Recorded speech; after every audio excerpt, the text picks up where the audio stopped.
ನ್ಯೂಸ್ಗೆ ಸ್ವಾಗತ.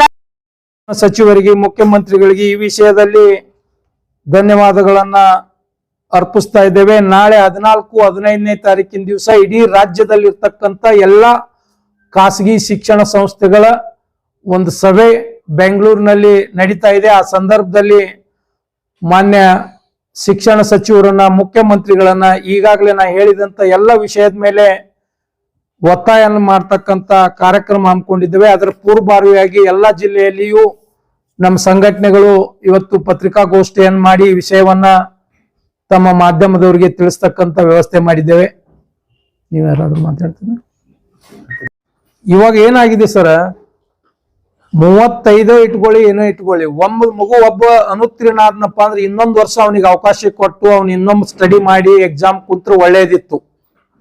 ಒಂದನೇದ್ದು ಅದನ್ನ ತೆಗೆದ್ಬಿಟ್ಟು 2-3 ಚಾನ್ಸ್ ಕೊಟ್ಟಿದ್ದಾರೆ ಎಕ್ಸಾಮ್ಗಳಿಗೆ. ಫಸ್ಟ್ ಚಾನ್ಸ್ ಅಲ್ಲಿ ಅವ್ನು ಫೇಲ್ ಆದ, ಮತ್ 15 ದಿನದಲ್ಲಿ 1 ತಿಂಗಳಲ್ಲಿ ಮತ್ತೊಮ್ಮೆ ಎಕ್ಸಾಮ್ ಮಾಡೋದು, ಮತ್ತೊಂದು ಚಾನ್ಸ್ ಕೊಡ್ತಾರೆ, ಮತ್ತೊಂದು ಎಕ್ಸಾಮ್ ಮಾಡೋದು, ಮತ್ತೊಂದು ಚಾನ್ಸ್ ಕೊಡ್ತಾರೆ. ಬಟ್ CBSE ನಾರ್ಮ್ಸ್ ಅಲ್ಲಿ ಹಂಗಿಲ್ಲ. CBSE ನಾರ್ಮ್ಸ್ ಅಲ್ಲಿ ನೀವು 33 ಮಾರ್ಕ್ಸ್ ತಗೊಂಡ್ರು ಪಾಸ್ ಆಗ್ತೀರಿ, ಒಂದೇ ಚಾನ್ಸ್ ಎಕ್ಸಾಮ್ ಕೊಡ್ತಾರ ಅವ್ರು. ಅದನ್ನ ಇವರು ರಾಜ್ಯ ಸರ್ಕಾರದವ್ರು ತಂದಿದ್ದಾರೆ. ಇದು ಆದ್ರೆ ಮಕ್ಕಳಿಗೆ ಒಂದ್ ಸ್ವಲ್ಪ ಅಭ್ಯಾಸ ಮಾಡ್ಬೇಕು ಅಂತಕ್ಕಂಥ ಮನೋಭಾವ ಬರ್ತೈತಿ ಅನ್ನೋ ಉದ್ದೇಶದಿಂದ ನಾವು ಅದನ್ನ ಸ್ವಾಗತ ಮಾಡ್ತಾ ಇದ್ದೀವಿ.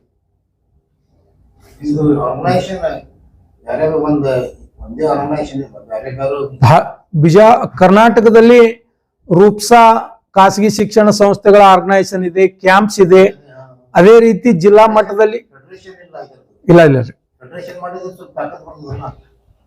ಅದು ರಾಜ್ಯ ಮಟ್ಟದೊಳಗೆ ಮಾಡ್ತೀವಿ ಅಂತ ಹೇಳಿ ಇವತ್ತು ಬೀದರ್ದ ಒಬ್ರು ರಾಮಚಂದ್ರಪ್ಪ ಅಂತ ಹೇಳಿ ಪ್ರಯತ್ನ ಮಾಡಿ ನಾಳೆ 14-15 ಮೀಟಿಂಗ್ ಕರೆದಿದ್ದಾರೆ. ಮೋಸ್ಟ್ಲಿ ಆಗ್ಬಹುದು. ಅವರು ಇದಕ್ಕೇನು ಸ್ಪಂದಿಸ್ತಾ ಇಲ್ರಿ. ಅವರು ಆಕ್ಚುಲಿ ನಮ್ಮ ಖಾಸಗಿ ಶಿಕ್ಷಣ ಸಂಸ್ಥೆಗಳಿಂದ ಓಡ್ ತಗೊಂಡು ಆ ಖಾಸಗಿ ಶಿಕ್ಷಣ ಸಂಸ್ಥೆಗಳ ಶಿಕ್ಷಕರ ತೊಂದರೆಗಳಿಗೆ ಸ್ಪಂದಿಸ್ಬೇಕಾಗಿತ್ತು. ಆಹ್ವಾನ ಮಾಡ್ತೇವ್ರಿ, ಬರೋದೇ ಕಮ್ಮಿ. ಅವ್ರು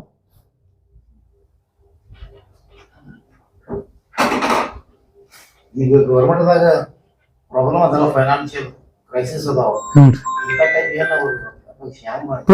ಪ್ರಣಾಳಿಕೆ ಒಳಗ 2023 ಹೇಳಿದ್ದಾರೆ 2012 ನಾವು ಅನುದಾನಕ್ಕೆ ಒಳಪಡಿಸ್ತೇವೆ ಅಂತೇಳಿ. ಈಗಾಗಲೇ 95 ಅನುದಾನ ಕೊಟ್ಟಿದ್ದಾರೆ. ಪ್ರೈವೇಟ್ ಕಾಲೇಜಸ್ ಪೆನ್ಷನ್ ಕೂಡ ರೊಕ್ಕ ಇಲ್ಲ.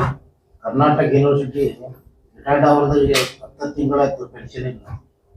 ಪೆನ್ಷನ್ ಕೊಟ್ಟಿಲ್ಲ. ಇಂಥ ಸಿಚುವೇಶನ್ ಅದ ಕರ್ನಾಟಕದಲ್ಲಿ. Financial condition ಇರಬಹುದ್ರಿ. ಬಟ್ ಶಿಕ್ಷಣ ಇಲಾಖೆ, ನಾನು ಒಂದು ಉದಾಹರಣೆ ಕೊಟ್ಟೆ. ಸರ್ಕಾರಿ ಶಾಲೆಯಲ್ಲಿ ಇರ್ತಕ್ಕಂಥ ಮಕ್ಕಳಿಗೆ 57,000 ರೂಪಾಯಿ ಖರ್ಚು ಮಾಡಿ ಅಲ್ಲಿ ಕಲಿಸ್ತಾ ಇದ್ದಾರೆ ಇವರೇ. ಮಕ್ಕಳ ಸಂಖ್ಯೆ ನೀವು ಗಣನೀಯವಾಗಿ ಅಲ್ಲಿ ಹಾಜರಾತಿಯಲ್ಲಿ ಮಾತ್ರ ಅದಾವ್ರಿ. ಪ್ರೆಸೆನ್ಸಿ ಒಳಗೆ ಬಹಳಷ್ಟು ಕಮ್ಮಿ ಅದಾವ್.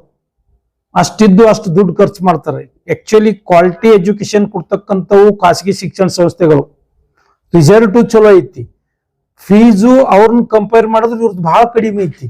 ಈ RT ಒಳಗೆ ತಮ್ಗೆ ಗೊತ್ತೈತಿ, RT ಒಳಗೆ ಬರೀ 16,000 ರೂಪಾಯಿ ಅತಿ ಹೆಚ್ಚಿನ ಒಂದು ವೆಚ್ಚವನ್ನು ಕೊಡ್ತಿದ್ರು.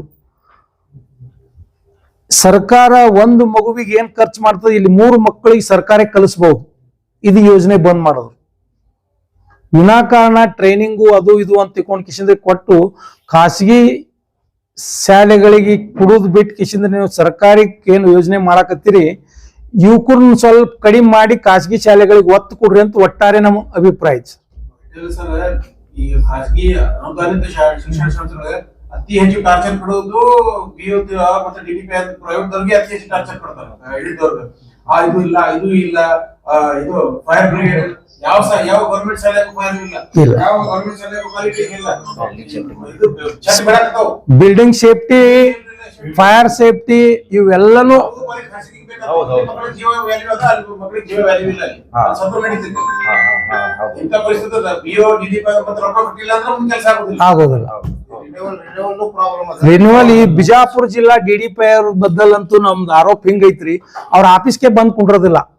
ಹಿಂದಿನವ್ರು ಬಂದಾರ್ರಿ, ಅವ್ರದೇ ರೀ ಇದು ಅನಿಬರ. ಈಗ ಒಂದು 15 ದಿವಸದಿಂದ ನಾವು ಎಲ್ಲರೂ ಹೋಗಿ ಹೇಳಿ ಬಂದ್ವಿ ಅವರಿಗೆ. ಸರ್ಕಾರ 10 ವರ್ಷಗಳ ವರೆಗೆ ನೀವು ಮಾನ್ಯತೆ ನವೀಕರಣ ಮಾಡ್ಬೇಕಂತ ಅವಕಾಶ ಕೊಟ್ಟಿದ್ದಾರೆ. ಕೊಟ್ಟರು ಕೊಡ್ತಾ ಇಲ್ಲ ಅವರು. ಇಲ್ಲ ಖರ್ಚು ಮಾಡಿ ಅವ್ರು ಪೋಸ್ಟಿಂಗ್ ಮಾಡ್ಕೊಂಡು ಬರ್ತಾರಲ್ಲ ಮತ್ತೆಲ್ಲ ತೆಗಿಬೇಕು. ನಿಮ್ದೇ ಸರ್ಕಾರ ಇದೆ, ಈ ಎಲ್ಲಾ ಸಮಸ್ಯೆಗಳಿಗೆ ನೀವು ಮುಖ್ಯಮಂತ್ರಿಗಳ ಬಳಿ ಈಸಿಯಾಗಿ ಹೋಗಿ ಪರಿಹಾರ ಕಂಡುಕೋಬಹುದು. ಮೊನ್ನೆ ಹೋಗಿದ್ದೇವೆ ನಾವೆಲ್ಲರೂ ಕೂಡಿ ಸಾಹೇಬ್ ಟೈಮ್ ತಗೊಂಡು ಎಲ್ಲಾನು ಹೇಳಿ ಬಂದಿದ್ದೀನ್ರಿ. ನಾವ್ ಹಿಂಗಿದ್ರು ಮೇರಿ ನೀವ್ ಯಾಕೆ ಇದಕ್ ಬಂದಿದ್ರಿ ಅಂತಂದ್ರು ಸರ್ ಹಿಂಗದೇವು ಅಂತ ಹೇಳಿದಾಗ ಇಲ್ಲ ಇದು ನಮ್ಮ ವಿಚಾರ ಐತಿ, ನಾನು ಎಜುಕೇಶನ್ ಮಿನಿಸ್ಟರ್ ಜೊತೆ ಮಾತಾಡಿ ಇದನ್ನ ಮಾಡ್ತಾ ಇದ್ದೀವಿ ನಾವು ಅಂತ ಹೇಳಿದಾರೆ ಒಂದ್ ರೀತಿಯಿಂದ. ಇನ್ನೊಂದು ನಮಗೇನ್ ಅನಿಸ್ತಾ ಇದೆ ಸರ್, ಟೋಟಲ್ ಆಗಿ ಒಂದ್ ಸರ್ಕಾರ ಎಜುಕೇಶನ್ ಆಗಿರ್ಬೋದು, ಹೆಲ್ತ್ ಆಗಿರ್ಬೋದು, ಒಂದ್ ಕೆಲವೊಂದು ಇಲಾಖೆಗಳದಾವ, ಅದು ಆದ್ರೂ ನೀಟಾಗಿ ಹೋಗ್ಬೇಕು. ಇವತ್ತು ನಮ್ಮ ಎಜುಕೇಶನ್ ಡಿಪಾರ್ಟ್ಮೆಂಟ್ನಾಗ ನೋಡ್ರಿ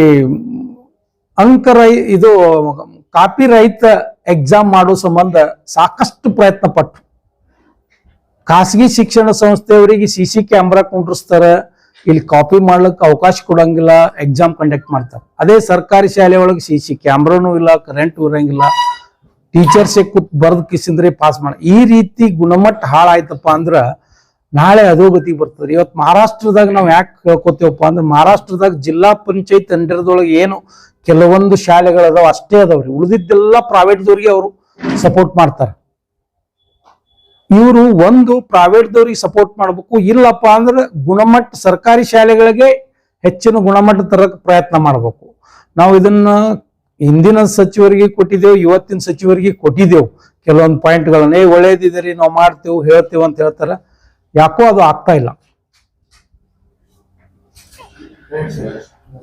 ಒಕ್ಕೂಟಗಳು ಬಹಳ ಅದಾವ ಅಂತ ಹೇಳಿ ಕೆಲವೊಂದು ನಮ್ಮ ಜಿಲ್ಲೆ ಒಳಗ ತಾವೇ ಒಕ್ಕೂಟ ಮಾಡ್ಕೊಂಡು ನಾವು ನಿಮ್ಗೆ ಸರ್ಕಾರದ ಅನುದಾನ ಕೊಡಿಸ್ತೇವು, ಅದು ಮಾಡ್ತೇವೆ ಇದು ಮಾಡ್ತೇವೆ ಅಂತ ಹೇಳಿ ಕಿಶನ್ ಮೋಸ ಮಾಡದಂತ ಒಕ್ಕೂಟಗಳು ಅದಾವು.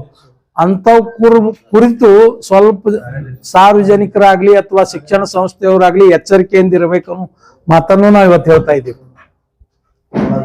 ಹೌದು ಸರ್, ಬಹಳ ಫಂಡ್ ಕೊಡಿಸ್ತೀನಿ ಅಂತ ಹೇಳಿ ಕೆಲವು ಮಂದಿ ಪಾಪ ಸ್ಕೂಲ್ ಮ್ಯಾನೇಜ್ಮೆಂಟ್ದವ್ರ ಕಡೆಯಿಂದ ದುಡ್ಡು ತೊಗೊಂಡು ಹೋಗಿ ಅಲ್ಲಿ ಫಂಡು ಇಲ್ಲ, ಅವ್ರು ಹಾಕೂ ಇಲ್ಲ, ಬಡ್ಡಿ ಹಾಕಿ ಅವ್ರು ಸಾಲಿನೇ ಬಂದ್ ಮಾಡೋ ಆ ಪರಿಸ್ಥಿತಿಗೆ ಬಂದಾರ. ಮೋಸ ಬಹಳ ಮಾಡ್ಯಾರ. लेटेस्ट न्यूज अपडेट्स के लिए YouTube एक्सप्रेस को सब्सक्राइब कीजिए, साथ में बेल आइकॉन को भी क्लिक कीजिए, साथ ही साथ लाइक, शेयर और कमेंट करना ना भूलिए।